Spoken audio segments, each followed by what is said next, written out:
Okay, thank you very much, and to the members of the media, thank you very much. Thank you, Western Mass News and Focus Springfield, and to our radio partners, Paul Tuthill, and to the Republican Mass Live, Pete Goonan, and appreciate you all being here. We wanted to give you a update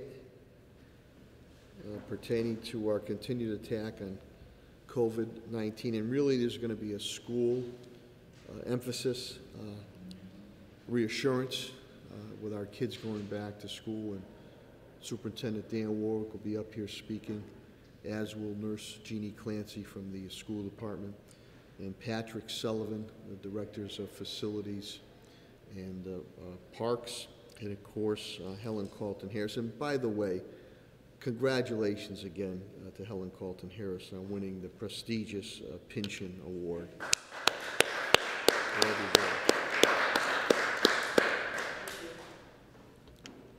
So what we want to bring up, all this information, by the way, is on our websites, our COVID-19 city website and the Springfield Public School System's websites, constantly being updated pertaining to COVID-19. Good news today with Pfizer, the vaccine, the USDA, United States Food and Drug Administration, fully approved. The vaccine is fully approved for 16 years and up, and emergency authorization still for 12 to 15-year-olds. Commissioner Helen Carlton Harris will speak more about that, and we're awaiting the booster shot availability and directive there. I want to commend Commissioner Helen Carlton Harris and our Vax Force, which has been nationally recognized for its efforts by the preeminent African-American magazine, Ebony. We're now going to create a new subset from the Vax Force. It's going to be the COVID-19 Youth Vax Force Council, because we need to target our youth population and our young adult population, where other numbers are good on our older population for getting vaccinated. 30 and under, the numbers still are lagging behind, and we want to continue to be aggressive on that. Helen will speak more about that. We've been continuing, again, to monitor numbers of situations, not only with residents, business community, but our city employees. Our city employees, our numbers are good. Very low COVID-19 issues, and we have the proper HR and legal protocols and health protocols in place. I know I have Attorney Bill Mahoney and my Labor Director, HR Director, who is here, and Solicitor Ed Pakula also. Again, Helen and I are strongly recommending the CDC recommendations of wearing masks, especially to those who have underlying immune issues or who have not been vaccinated. And please don't ostracize any individual who might be wearing a mask. They might have specific reasons of being immune compromised on it. So where you feel that you need to wear a mask, you should wear that mask. We are continuing our testing through AMR. They've been a great partner, and we continue our vaccination sites at neighborhoods and events. We've had great partnerships, obviously, with Health and Human Services, with Helen Carlton Harris, AMR, Bay State Health Systems, Caring Health Center, BNH. They've done fantastic. We're also giving out those gift cards. I want to thank our corporate citizens in Big Y, the Damore family, Walgreens, and Stop and Shop, so you can get vaccinated.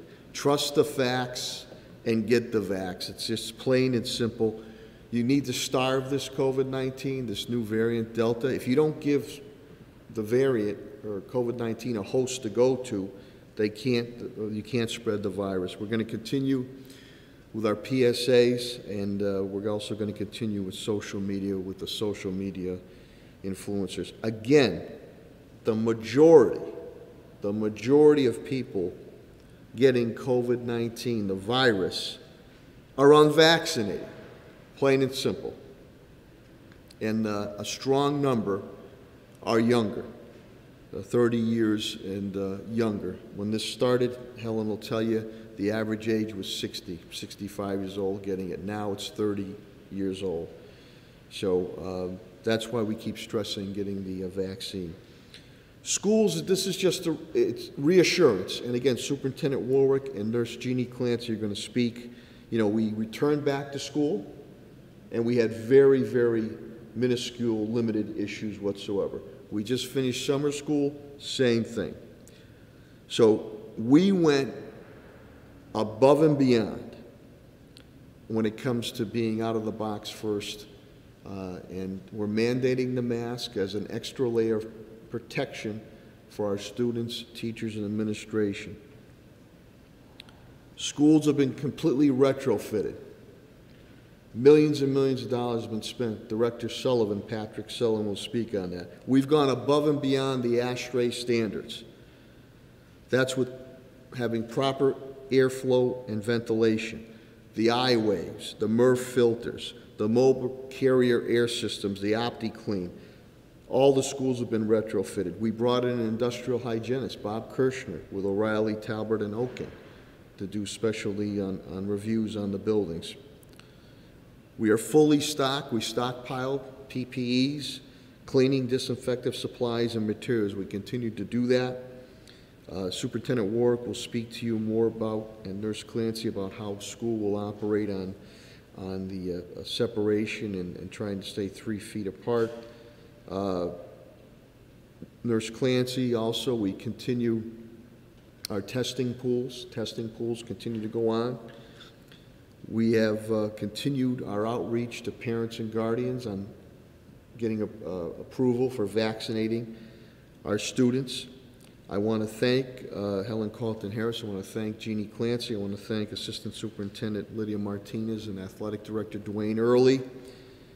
Fully tested and vaccinated all our student athletes, which is tremendous.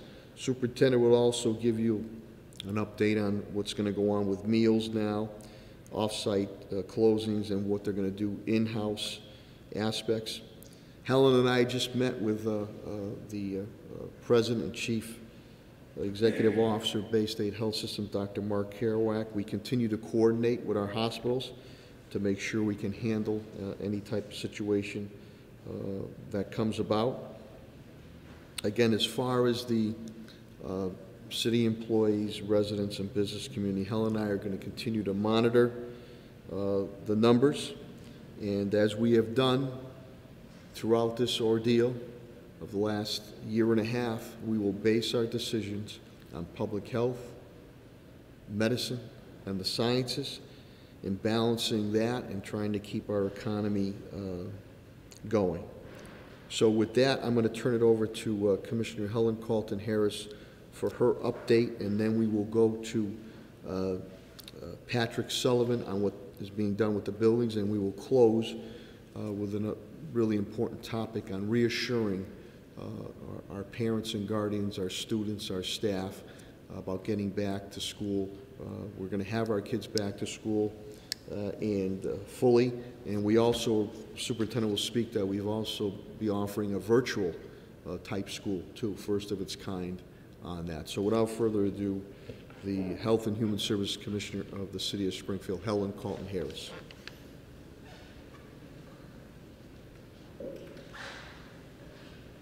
Thank you, Mayor. And as always, thank you for your support.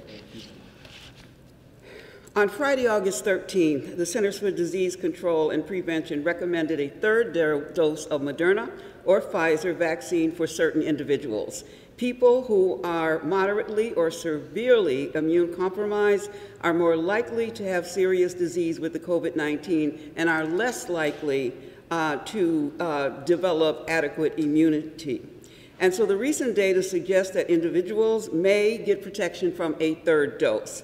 And so it's very important that we know who these individuals are that we are recommending for a third dose. Active cancer treatment for tumors or cancers of the blood, those individuals. Organ transplants and are taking medication to suppress the immune system, those individuals. Stem cell transplants within the last 2 years are taking or are taking medicine to suppress the immune system. Moderate or severe primary immune deficiency is important as well. Advanced or untreated HIV infection, active treatment with high dose or other drugs that may suppress the immune system. The reason I'm bringing this to you is because it's very important for our residents to understand if they have any of these conditions, it is critical that you contact your primary care physician. We are recommending that primary care physicians be the individuals who will tell you, based on what they know about you, to go and get that third dose. So the third dose is something I'm going to ask individuals to go to their primary care physician for. If your primary care physician says we would like it to the health department to do it, we will certainly do it, but I'm asking everyone to get clearance from a primary care physician before we give that third dose. Boosters have not been recommended yet, so we do know that there is going to be boosters that are going to be necessary, but we don't have a timeline for that yet. I am actually thinking it may be around October or so, because the earliest individuals that got vaccinated in December. And then we went to the long-term care facilities. Now, I'm going to assume that we will do that kind of outreach, so that we are going to the long-term care facilities first and providing boosters. So this is not what I'm talking about right now. This is for individuals with severe immune compromise. Johnson & Johnson, this is for Moderna, and this is for Pfizer. Johnson & Johnson, there has been no recommendation for a second dose for Johnson & Johnson yet.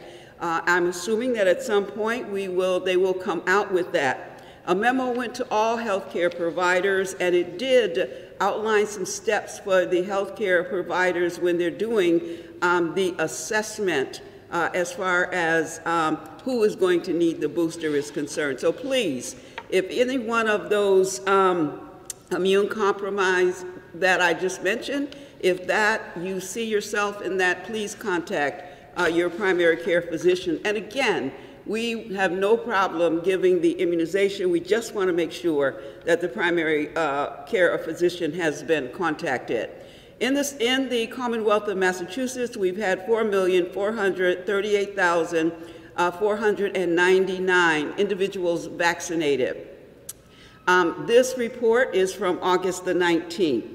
I'm going to read you some vaccination data for the city of Springfield, and you'll know why we think it's important, the mayor and I, to stand up the youth task force. And so 53% of Springfield individuals have received one dose. 46% are fully vaccinated. That is well under the around 70% that we see fully vaccinated in the Commonwealth. In the city of Springfield, 12 to 15 years old, 30% are vaccinated. 16 to 19 years old, 33% are vaccinated. 20 to 29-year-old, 32% are vaccinated. Now let me stop there and remind us about that 30 and under age group, which we continue to try to ask to get vaccinated. Their vaccination rates, the highest is 32%. That is extremely low. And so we're going to keep working until we're able to help individuals understand the need for vaccination. And as the mayor mentioned today, Pfizer did come out, the FDA did say that Pfizer vaccine is fully considered to be safe and has gone through all the rigorous process of the FDA. So it's fully able to be used, not as a EUA, but as a vaccine that has been approved. We're hopeful that that approval will have some individuals wanting to get the vaccine, and I also think it'll make individuals more comfortable who want to mandate vaccinations because they know it has full authorization.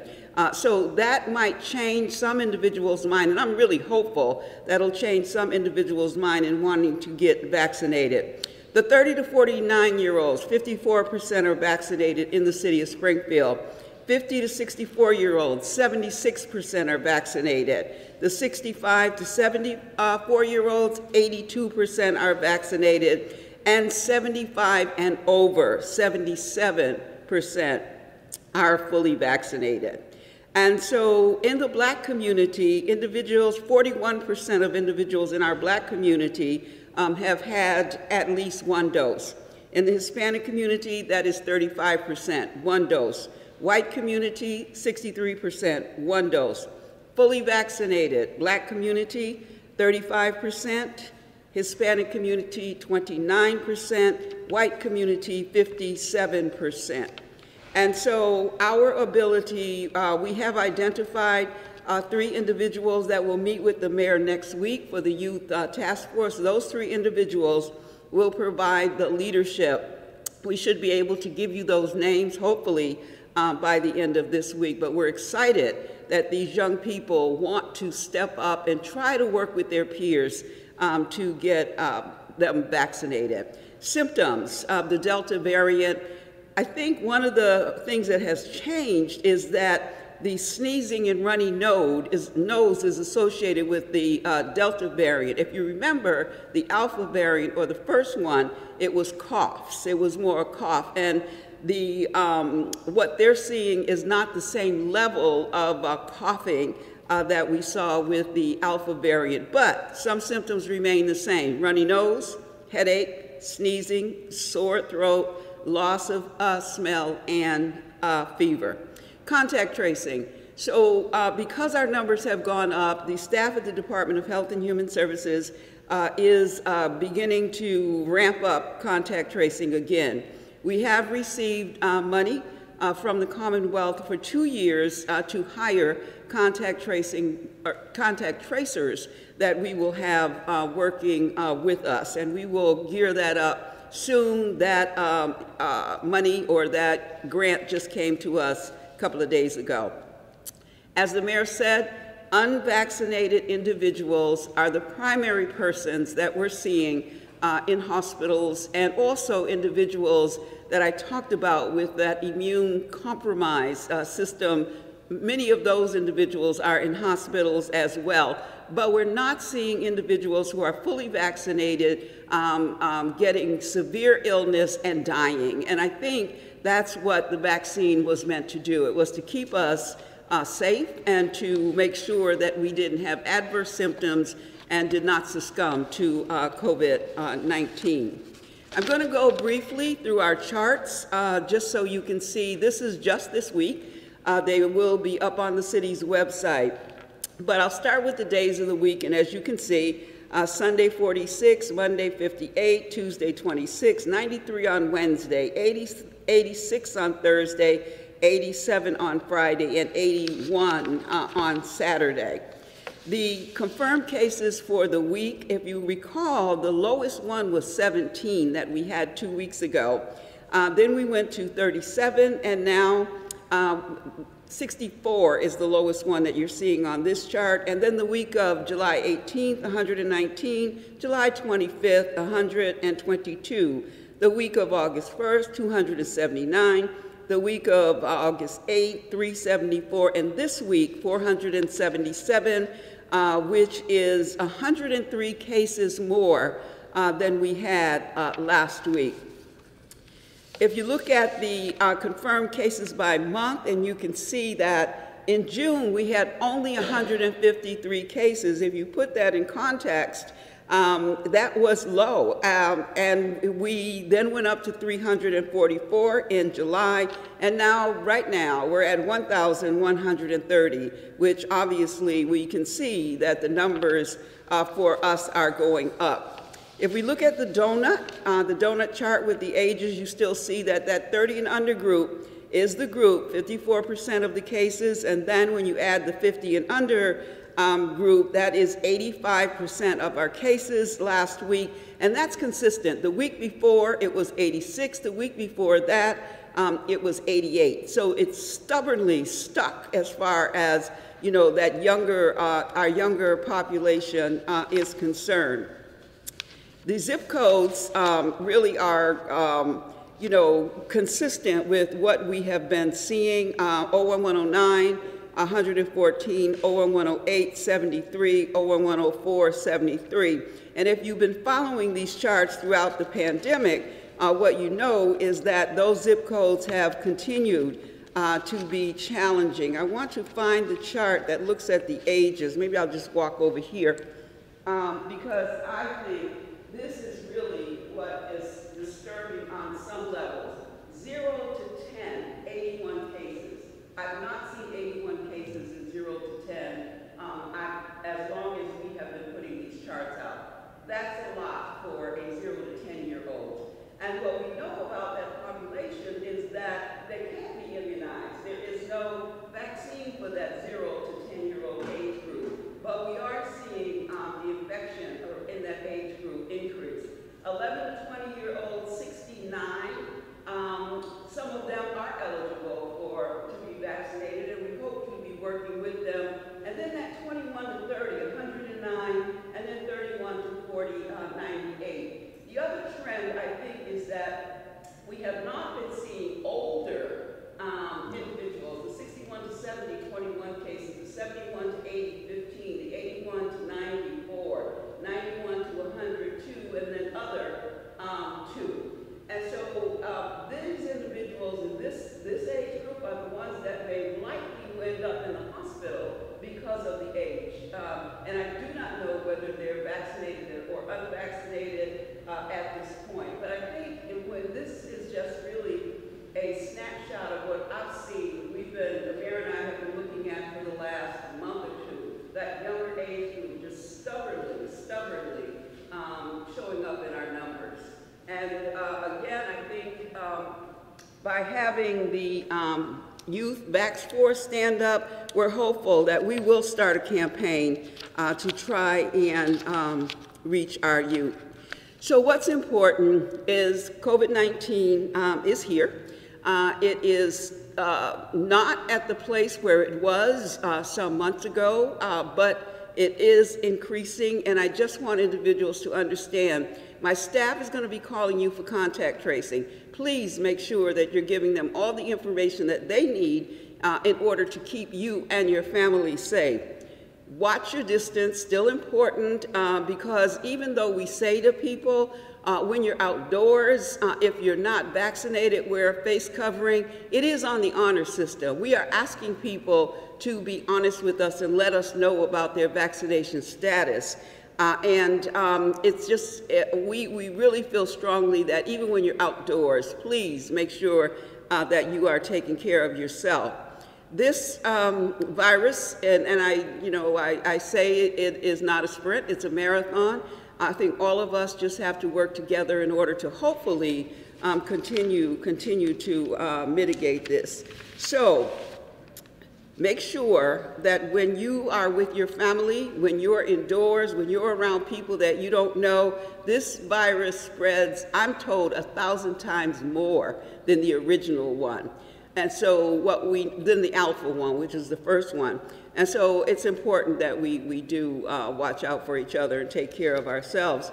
I want to thank Jeannie. I always want to thank the mayor because he supports us in anything that we need, but I really do need to thank Jeannie Clancy and Superintendent Warwick, A.D. Early, as well as Assistant Superintendent Lydia Martinez. I feel like we're family now. We talk so much. I mean, but one of the things I think, Mayor, I can't remember who at the school committee said it, but they said, this city works together. Yes. This city, when who was it? Maria Perez. Yeah, I mean, she was just saying, she's just really happy to be a part of who we are as a city because we work together, and that's very evident by our outcomes, actually. So, thank you, and I'll answer questions after the rest of the presentation. Thank you, Helen. Always very informative, and appreciate your direct and compassionate message. There's two things here Commissioner Helen Colton has indicated that we need to reinforce. One, this has become a pandemic of the unvaccinated. And two, and we were the first out of the block in consultation with Superintendent Warwick, the masking is an extra layer for our students. You can see there's been a little bit of an uptick, and I don't understand the politics that is being played on the masking. It just makes sense. You continue to monitor the numbers. you continue to get vaccinated, and hopefully they'll have vaccinations for younger children. But in some of the other across the country, even in the area here, there's politics being played. This is about public health and common sense on it. So this should sound the alarm. But if you get vaccinated, you starve the COVID-19. They can't go to the host, being yourself, on it. But it really, the numbers show, and Dr. Kerouac also indicated too from Bay State, the people who are in Bay State currently now, which are all unvaccinated. The last thing I'll say before I bring up Patrick Sullivan is that where we were flying the plane as we were building it, we're in much better shape to deal with this situation, and the ace in the hole is the vaccines. But Helen and I, we're not going to play any politics on this. We'll base the decisions on public health, medicine, and sciences, and then continue to balance, keeping our economy going and working with our business community. With that, I want to bring up the Director of Facilities and Parks, Patrick Sullivan, the Wizard of Oz, done a tremendous job, he and his team, just to reassure the millions and millions of dollars we have put forth to retrofit all our schools and public buildings to the parents, guardians, students, staff, and teachers of our Springfield Public School System. Patrick Sullivan. Thank you, Mayor. Good afternoon. Our facilities trade staff continues to maintain the $1.5 million in COVID prevention equipment that we installed across the city, both in our school buildings and municipal buildings, and that was completed at the end of last February. This equipment exceeds the CDC guidelines and has brought our buildings to ASHRAE standards. Parents and guardians should take note that the mayor, the superintendent, Helen Calton, our health commissioner, and myself, when we met last August to review both CDC guidelines and the DESI standards, we quickly realized we could do better. At that time, they were recommending putting box fans in a window with a filter attached to it.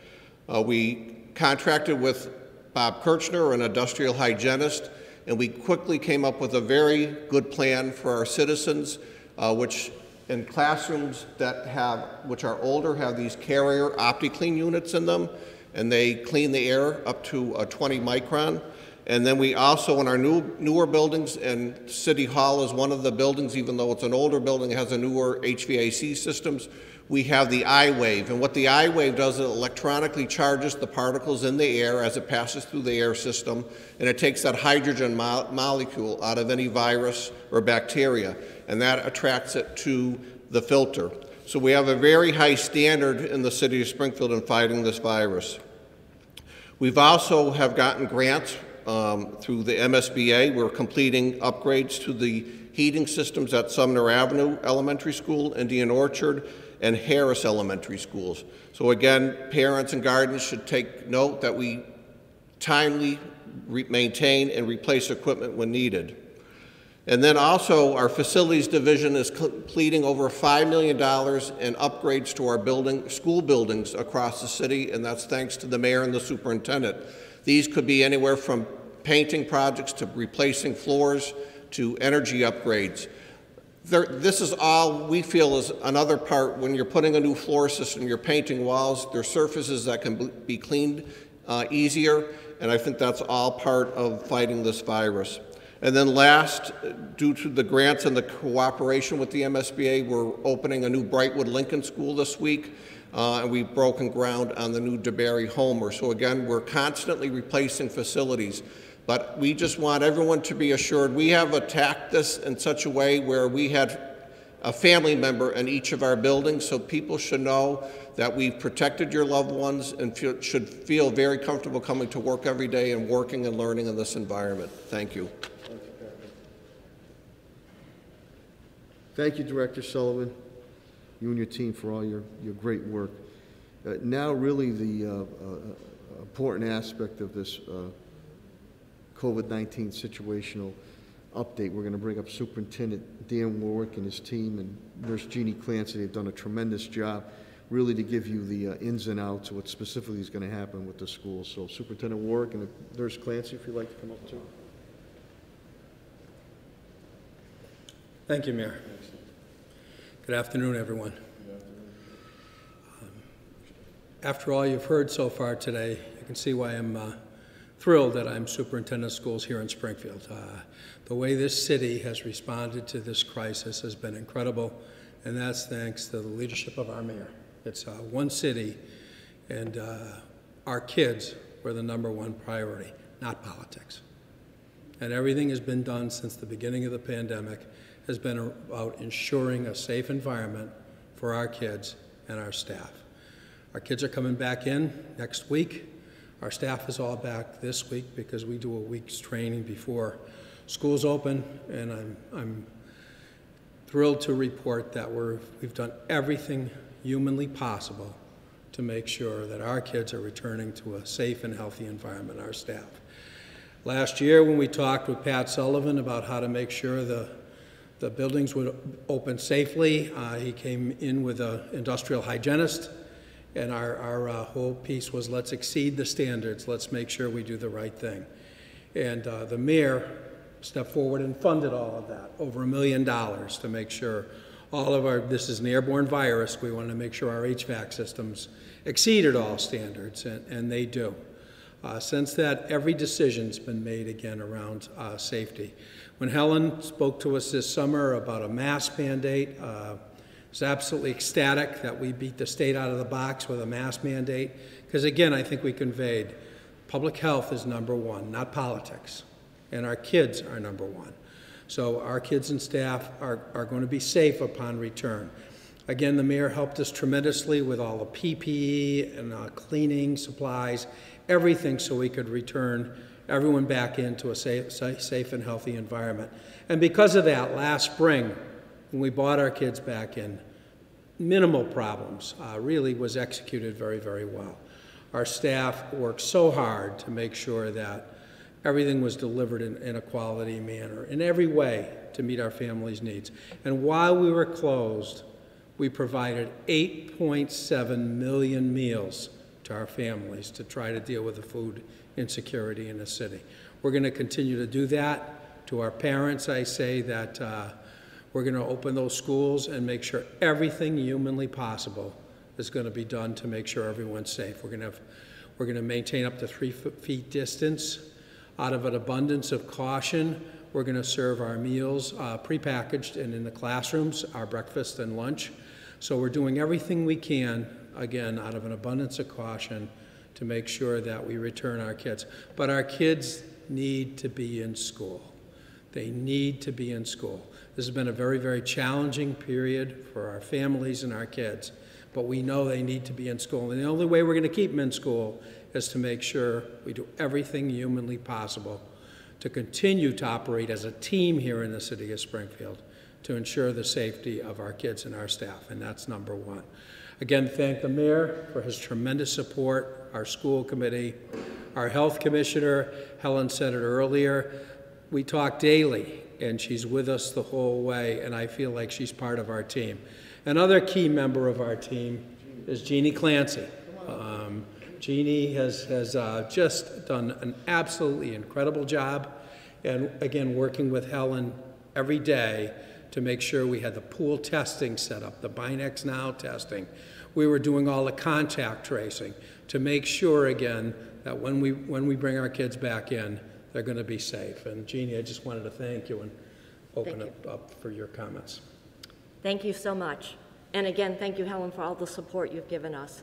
I want to let you know that we opened school today with education for all our staff. It was done in each school, and it started with our prevention strategies, and our #1 strategy is vaccination. So the first week of school for any students 12 and over, their consent forms are going home.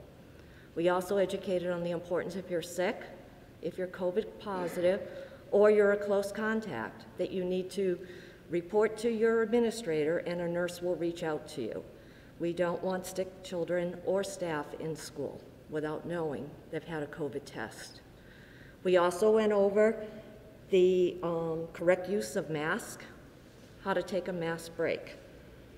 We went over physical distance, as Superintendent Warwick said, and we are working with a new contract for our lab, which is CIC Health, and all those permission slips have been copied and sent to the school, and again, they will be going home the first week of school.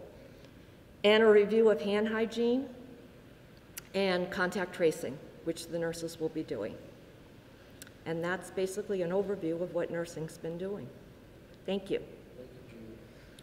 Jeannie's done a great job in every way, and another thing she did is working with Big Y for our students 12 and up. We're going to actually do the vaccinations in the school. We need to get those vax rates up. So again, to reiterate, everyone take the vaccine. It's the right thing to do. We're going to have, again, masking in the schools. We've said that from the beginning.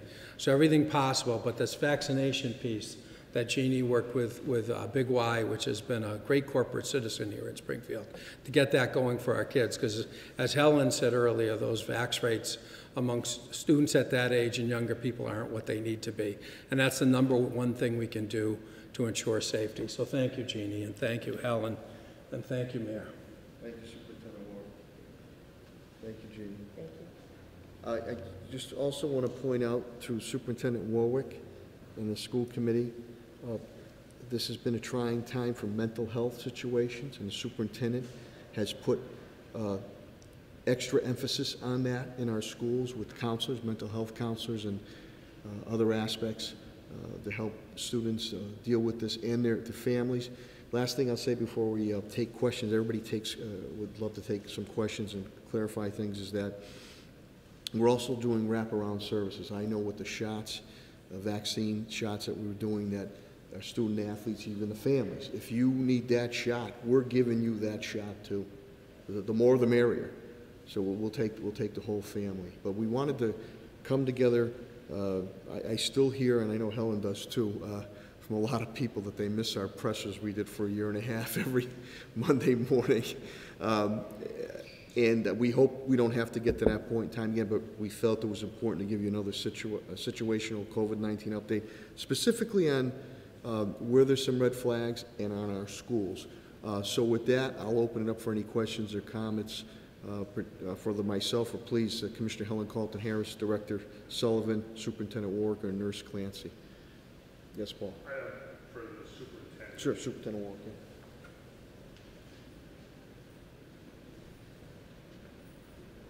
Hi, Paul. Hi, Superintendent. Do you have any idea what your vaccination rate is among your staff? I do not, no. Jeannie, do we have any way of ballparking that? You haven't seen that. Right. Okay. Can you explain? I would think it's very good from everything I've heard, but we don't have any confirmation of that. Can you explain how the virtual school works, who that's for? I mean, as I understand it, you're expecting that all students are to be in person 5 days a week. So who's the virtual school for? So we did an in-district virtual school model for the first time this year. The state opened up the option to large school districts to open up their own virtual school. We thought it was a good idea. We thought we'd have some families reticent to send their students back in live. And a lot of families, more families had been signing up for home instruction. And we thought with home instruction, the kids are missing a lot. We could do a better job if we opened up a virtual school. So with the support of the mayor and the school committee, we're starting up a virtual school. We have about 520 students enrolled, grades K to 12. Most of the other districts in the state weren't able to get this up and going, but we thought it was important for some of our families. So we're going to have it ready to go. Our staff is actually on site getting trained today with everyone else. So it's gone very, very good. It was exceedingly popular, and we have more students than we originally anticipated. We're going to offer a complete curriculum, you know, obviously virtually. We learned a lot. We were out for a year and a half. We learned a lot about remote instruction, so we're going to put that into practice for families who feel that's the right thing for their student. On a personal level, I think the kids need to be back in live, but for families who are uncomfortable with that, we thought we should have another option. Paul, just to let you know on that, when Danny said I was at, no, because I wanted to, right from grassroots, I was at Solid Rock Baptist Church this Saturday at the pancake breakfast. Bishop Curtis Schroeder, we're doing a backpack giveaway. It was really hard, it was wonderfully done. But I ran into kids there, and what did some kids say? They said, Mayor, I did really, really well virtually from home, and I'm going to be in a virtual school. Then I've heard from other kids there saying, we can't wait to get back into school. So I commend the superintendent and the school committee, that option on it. So, and it was, that young lady was really, it was hard. She was, I really thrived working virtually. So she's going to do that. There was other people there saying we want to get back to school. Sorry, superintendent. Transportation, will there, I know everybody has to wear a mask on a bus, that's a federal regulation. Is there going to be spacing on the buses, windows open again? What's the story of that? Great question, and what we found there was no transmission on the buses. Once you open the windows on the buses like we were doing, we were cracking all the windows, and with the masks, it's a very safe environment. So we're following that protocol, and that worked really well for us in the spring. Do you have any issue with availability of bus drivers? We've heard nationally there's a shortage, just like there's a shortage of CDL licensed truckers, there's a shortage of bus drivers. Is that an issue that you? I mean, there's a shortage in the labor pool in every sector, and we're battling that in every sector. But I believe our routes are out to bid, and it's going in the right direction for us. But it is a battle, Paul. We've been hiring all summer. Thank you. Any other questions to the superintendent? What's the plan for our high school athletes for this upcoming school year? Great question, Brendan. One of our former students, he always thinks of everything.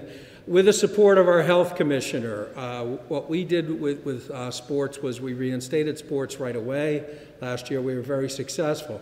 Again, following all the protocols, but the most important thing was Helen stepped forward and said, look, before we start each season and during each season, we're going to test all the kids. We brought them together and tested them, and I think that's been the reason for the success of our programs. So our sports programs are up and running, and I'm very confident it's going to work, again, because of the extra caution and the leadership of our health commissioner. Thanks, Brendan. Any other questions, superintendent? There's just a follow-up on that. There's been some discussion about requiring student athletes in sports programs to be vaccinated. Is that something that you're considering in? Well, I'm a big supporter of vaccinations. I haven't seen a requirement come forth yet, so we would certainly look at that. Helen, did you see a requirement on that yet, or Jeannie? It's been talked about. Yeah. That might be something that's required. So I'm just wondering if that's anything that's under consideration at all. Yeah, certainly I think we would work with our health department if something came out at the state level. I, for one, would absolutely check with Helen and Jeannie first, but I would support that 100%. Helen, why don't you come up?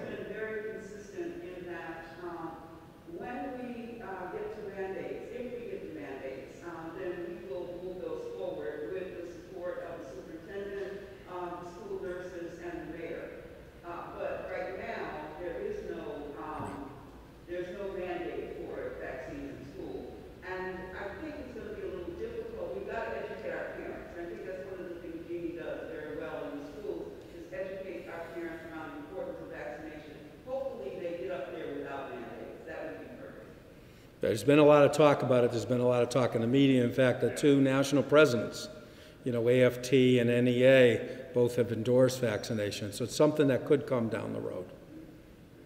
Thank you, Superintendent. Any other questions, Superintendent? Thank you, Dan. Thank you, Mayor. Any other questions at all? I think we're all set. Thanks. Good. Hey, thank you very much. I want to thank, again, the media. You've been great partners. I want to thank my cabinet heads down the rank and file, tested and true through a number of natural man-made disasters. And I want to thank you, the residents and business community of the city of Springfield, for your patience, your cooperation. We will beat this COVID-19. We're giving you just some red flag issues that we need to deal with right now. And again, Helen and I and my whole team will base our decisions on public health, medicine, and the sciences, and common sense, and balance and keeping our economy going. We won't play any politics with it, and it should be commended that we're all working together here in city government with our partners to make sure you stay safe and sound and healthy. Good health and God bless. Thank you very much. Thanks. Thank you.